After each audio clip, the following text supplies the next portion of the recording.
साबिक chief minister के चंद्रशेखर राव और साबिक वजीर टी हरीश राव को राहत पहुंचाते हुए तेलंगाना हाईकोर्ट ने कालेश्वरम प्रोजेक्ट के एक हिस्से मिडीगड्डा बैरेज को नुकसान पहुंचने से मुतालिक केस में तहत की एक अदालत की जानिब से जारी करदा नोटिसों को मुअत्तल कर दिया।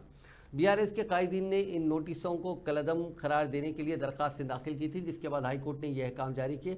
अदालत ने हुक्म दिया कि एन राजालिंगमूर्ति को नोटिसें जारी की जाएं, जिनकी दरखास्त से नजरसानी पर तहत की अदालत ने बीआरएस कायदीन को नोटिस जारी करने का हुक्म दिया था। अगस्त में प्रिंसिपल सेशंस कोर्ट भोपालपल्ली ने सदर बीआरएस और साबिक चीफ मिनिस्टर केसीआर और साबिक वजीर हरीश राव और दूसरे 6 अफराद को नोटिसें जारी की थी। भोपालपल्ली के रहने वाले एन राजालिंगमूर्ति की दरखास्त पर समाअत के दौरान तहत की अदालत ने ये नोटिसें जारी की थी, जिसके जरिए उन्होंने कहा था कि केसीआर, हरीश राव और दूसरों ने प्रोजेक्ट के मामले में उजलत से काम लिया और अवामी फंड्स के गलत इस्तेमाल को नहीं रोका। राजालिंगमूर्ति ने कहा कि अक्टूबर 2023 को मिडीगड्डे का एक हिस्सा धंस गया था। नेशनल डैम सेफ्टी अथॉरिटी कई सियासतदानों और दूसरों ने भी मायने के दौरान कहा था कि अवामी रकूमात का बेजा इस्तेमाल हुआ है।